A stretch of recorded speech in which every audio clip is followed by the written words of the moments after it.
Hello, English learners, and welcome. I'm your host, Paul. How are you doing today? I'm doing well, thank you. Excited to chat about English learning today. Today, we're diving deep into something that, well, it touches every single minute of our lives. Time. Yeah, it really does. It's universal, it's relentless, and unlike almost anything else, you just can't get it back. It's utterly irreplaceable. Mm. You can earn back money, maybe, but you can never, ever reclaim a moment once it's lost. River. So our mission with this deep dive is to really understand why time is so valuable Yeah. and uncover the subtle ways it often slips through our fingers, without us even noticing. Right. Sneaky ways. Exactly. And most importantly, equip you with some powerful, practical strategies to reclaim your hours for what truly matters, especially for like deep personal growth or maybe mastering English. Good example. We're aiming for insights that cut through the noise, Yeah. really giving you a shortcut to navigating this critical life skill. So let's kick off with the fundamental question. Why is time so incredibly valuable? Well, what's truly fascinating here, I think, is that its value isn't just about, how little there is. Scarcity, right. Yeah, scarcity, but it's the absolute finality of it. Every single day, you get a strict amount. 24 hours. That's it. Not a minute more, not a second less. And once a day has passed, it's gone. For good. Irrevocably, yeah. You can't buy it back. You can't rewind the clock. And this brings us to a really a profound point. Time is life. Wow. So if you waste time, you are literally wasting your life. It sounds dramatic, but it's true. It does, but it makes sense. And we often confuse being busy with being productive. Yeah. We fall into what psychologists call the planning fallacy. Okay, what's that? It's where we're overly optimistic. We underestimate how long tasks will actually take, and that just leads to wasted time. That's a powerful distinction, not just scarcity, but that finality. Hmm. And I think, well, many of us have felt that quiet regret, haven't we? That feeling that a day just vanished. Oh, yeah. Like when you get sucked into, I don't know, endless scrolling through short videos online. The rabbit hole. Totally. You tell yourself, oh, just 5 minutes to unwind, but bam, suddenly an hour has just evaporated. Mm-hmm. And at the end, there's no sense of accomplishment, is there? No growth, just kind of an empty feeling. It's such a common trap, isn't it? It absolutely is. We often don't even register the cumulative cost, how it adds up. Right. And the numbers, well, they make it really stark. If you only waste, and I use quotes there, 30 minutes a day, just half an hour. Okay. That totals over 15 hours in a single month. 15 hours. Wow. Yeah. Now think about it differently. What could you achieve with those 15 hours? Right. What could you do? You could finish a whole book. You could confidently learn, say, 100 new English words. That's significant. Or even build enough speaking practice to start having real conversations with confidence. It's about seeing the hidden potential in those moments we usually just toss away. Wow, 15 hours. Yeah. That's not just a lot of time. That's like an entire weekend of really focused learning or doing something creative. Exactly. Puts a very tangible price tag on those little daily distractions, doesn't it? Precisely. We have to view time not just as a ticking clock, but as an opportunity, a gift, really. A gift, I like that. And this perspective, it's something you hear consistently from people who achieve great things. They don't just treat time like money. They often see it as more valuable than money. More valuable. Why is that? Because money cycles, right? It comes and goes. You can lose it. You can earn it back. But time, it only ever moves in one direction. Forward. It never, ever returns. So, for you listening, let this simple but honestly incredibly powerful message sink in. Every single minute is a fresh chance to grow. Every single one. Every hour brings you a step closer to, well, whatever your dreams are. Yeah. If your goal is to speak better English, then every moment you choose to listen or speak or read or learn, that's a deliberate step forward. Intentional. Yes. Don't fall into that, oh, we'll do it tomorrow trap. We all know that one. The perfect time to begin is always. Yeah. Well, it's always right now. That's the absolute core of it, because tomorrow often just becomes never, doesn't it? It really does. Okay, and now that we've truly grappled with how important time is, its profound value, let's pivot a bit. Yeah. Let's talk about those sneaky ways we often lose it, sometimes without even realizing. Yeah, the time thieves. Exactly. These aren't necessarily like malicious habits, but they are incredibly common pitfalls that can hijack our precious hours. Right. And one of the biggest culprits, as you kind of hinted at earlier, is the digital black hole. Our phones. The phone, of course. It's not the phone itself. Obviously, that's the enemy. It's how we use it, our patterns. We open an app for just a second, maybe check one thing, and suddenly we're lost down this like vortex of social media feeds, TikTok, Instagram, YouTube Shorts, whatever it is. Yeah, the algorithm gets you. It does. And before you know it, an hour has just evaporated, vanished. Yeah. And the question you got to ask yourself is, what tangible value did that hour actually deliver? Yeah. Often the answer is, well, none. That feeling of an hour vanishing with nothing to show for it is so relatable. I've definitely been there many times. We all have. And it's not just the phone either, is it?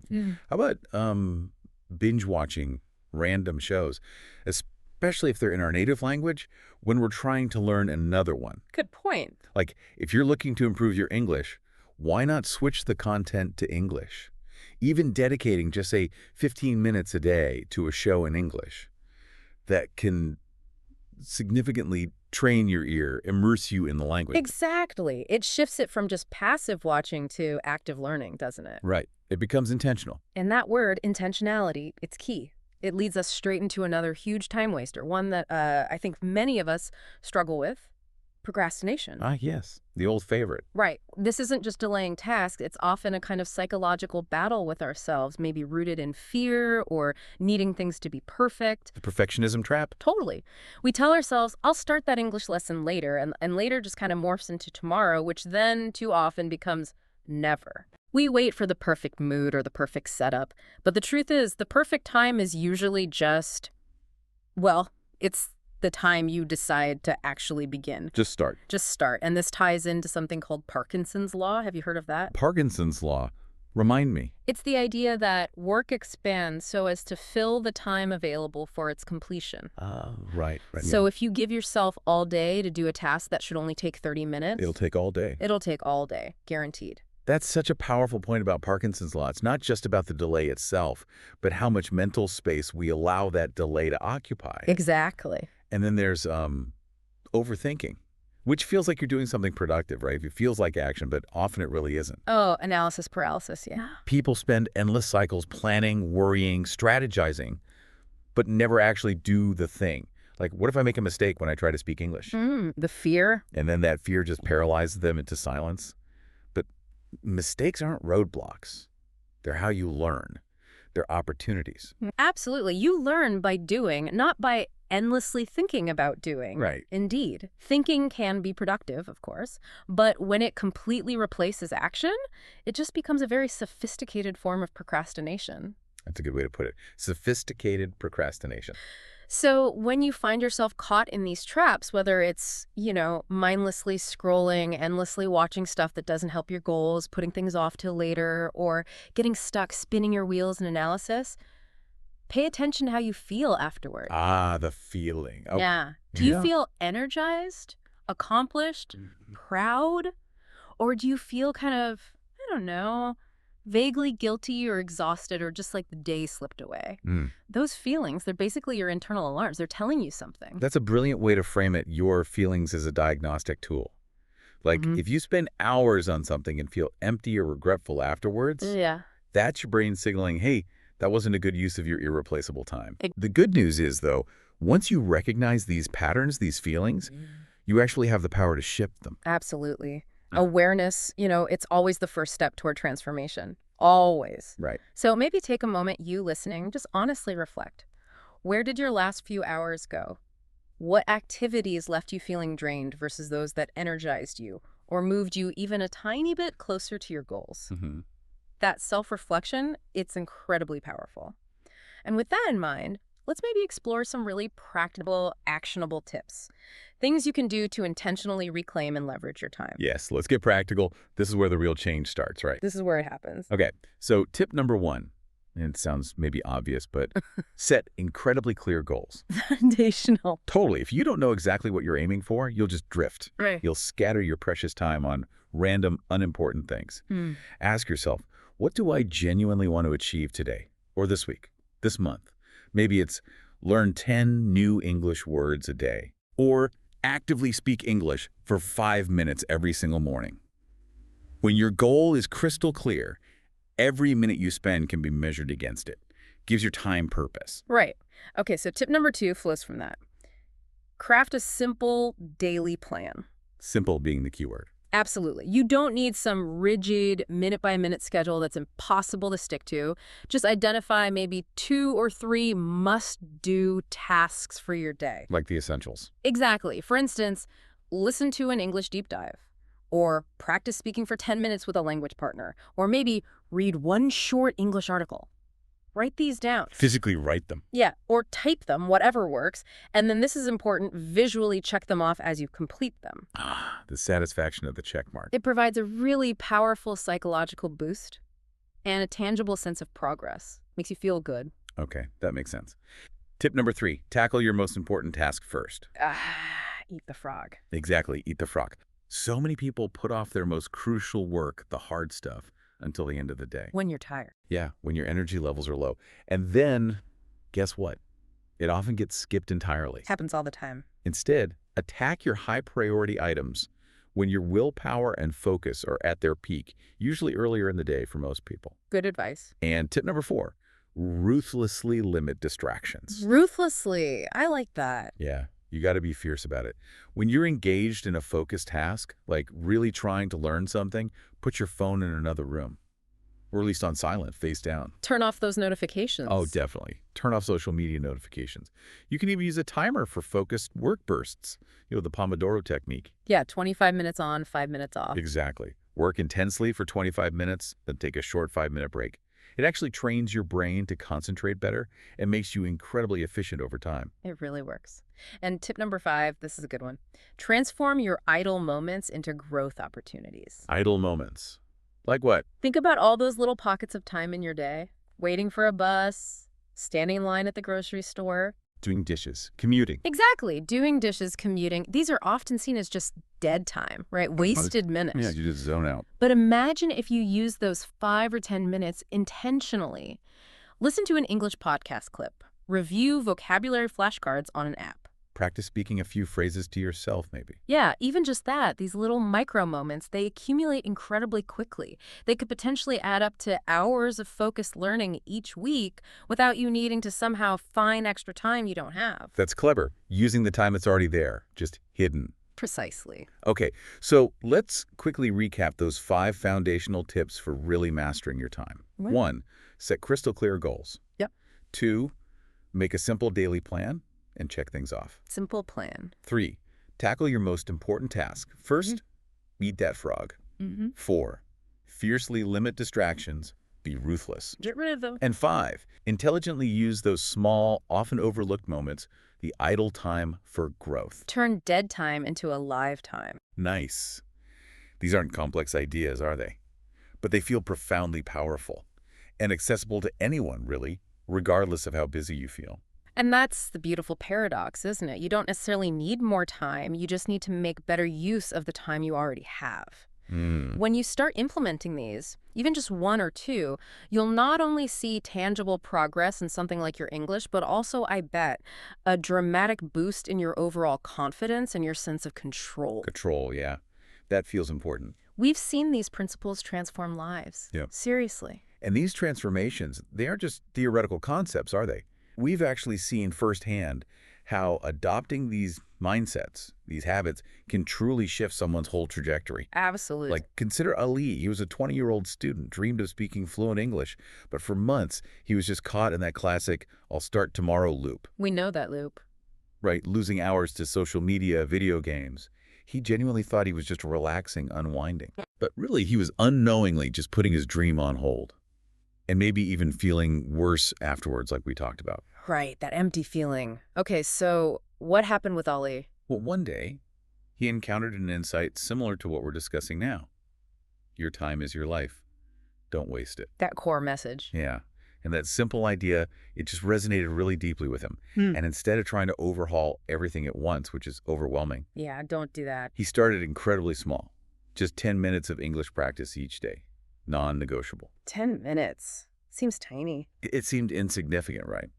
But fast forward a year later, Ali is confidently speaking English. His secret wasn't some magic pill. Oh, magic involved. No. It was just consistently choosing purpose over distraction, one small, manageable step at a time. Consistency. That's powerful. Okay, who else? And then there's Maria. a busy young mother, felt perpetually overwhelmed, always saying, "I'm just too busy. I can't possibly learn English." A very common feeling. Very common. But she found her own clever hack. While she was doing things like cooking and cleaning activities that previously just felt like chores, she started listening to English deep dives, podcasts, audiobooks. She didn't magically find more hours in her day. No extra hours appeared. No. She simply leveraged the time she already had more intelligently. She repurposed it. Smart. And the result? In about 6 months, her listening comprehension improved dramatically. You just proved, you don't always need huge blocks of dedicated time. Sometimes you just need an intentional approach to the time you have. That's really encouraging. One more. Okay, one more. Think about Daniel. He was a classic phone scroller. Hours just lost in those digital feeds. Always lamenting, "I just don't have time to learn anything new." Heard that one before. His breakthrough came when he consciously decided to replace just 30 minutes of his daily scrolling Okay. with 30 minutes of reading English stories. Simple stories, nothing too complex. Was it easy at first? He said it wasn't effortless, no. Breaking a deeply ingrained habit like scrolling takes effort. But now, it's second nature for him. Habit formed. Exactly. And he feels this sense of quiet pride and real demonstrable growth every single day. These stories, Ali, Maria, Daniel, they all underscore one single powerful lesson, I think. Which is? The capacity for change lies within absolutely everyone. You don't need perfection. You just need the courage to take that very first, maybe very small step. Just start. It always comes back to that. It really does. And if Ollie and Maria and Daniel can transform their relationship with time, then so can you listening right now. Absolutely. So before we wrap up this deep dive, we really want to leave you with an undeniable truth. When you deliberately take control of your time, you are, by extension, taking profound control of your life. Indeed. Think of time as your ultimate finite currency. It's the money of your life, in a way. Finite currency, yeah. And once you've spent it, there are no refunds, exchanges. It's gone. So please, let go of the idea of waiting for some mythical perfect time to begin whatever it is you want to do. It's an illusion. It's a total illusion. Start now. Because every single minute you consciously use well isn't just a minute well spent. It's more than that. It's a measurable step forward, a step toward better English, maybe, or a step closer to all your other aspirations. It truly doesn't matter if your schedule feels completely packed to the brim right now. No. It doesn't matter if you stumble sometimes or make mistakes along the way. That's part of learning. It absolutely is. What matters profoundly is that you make the choice to try and that you commit to continuing, to keep going no matter what obstacles pop up. The persistence. Yeah. The power is already within you. The time is already yours. The invitation here is just to use it wisely. So today, maybe right after listening to this, look at your clock or your schedule or just your intentions for the rest of the day and make a personal declaration. Like a commitment. Yeah, a commitment to yourself. Say to yourself, today I will not waste time. Today I will grow. Even just a little bit. Because your entire future, the person you aspire to become, the goals you really yearn to achieve, they're all meticulously built moment by moment with the time you choose to invest or neglect starting today. So choose wisely. So choose to make every single one count. Now go out there and make every minute truly matter.